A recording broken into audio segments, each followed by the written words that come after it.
Rawalpindi scheme 3 بوستان Khan road ٹوٹ پھوٹ کا شکار ہے، جس سے عوام کو شدید مشکلات کا سامنا ہے۔ اسی حوالے سے مزید تفصیلات حاصل کرتے ہیں وہاں موجود اے بی سی نیوز کی نمائندہ محمد راج سے۔ جی راج، تفصیلات سے آگاہ کیجیے گا۔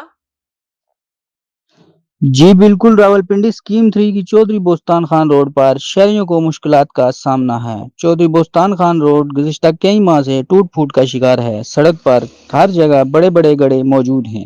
بارش کے دوران یہ گڑھے پانی سے بھر جاتے ہیں، جس سے کسی حادثے کا خدشہ بڑھ جاتا ہے۔ شام کے اوقات میں یہاں روزانہ ٹریفک جام رہتا ہے۔ دفتر اور اسکول کی چھٹی کے وقت گاڑیوں کی لمبی قطاریں لگ جاتی ہیں، جس سے گھنٹوں ٹریفک جام رہتا ہے اور شہریوں کو پریشانی کا سامنا کرنا پڑتا ہے۔ مقامی شہریوں نے حکومت اور متعلقہ اداروں سے فوری طور پر سڑک کی مرمت کا مطالبہ کیا ہے۔ محمد راج، اے بی سی نیوز، راولپنڈی۔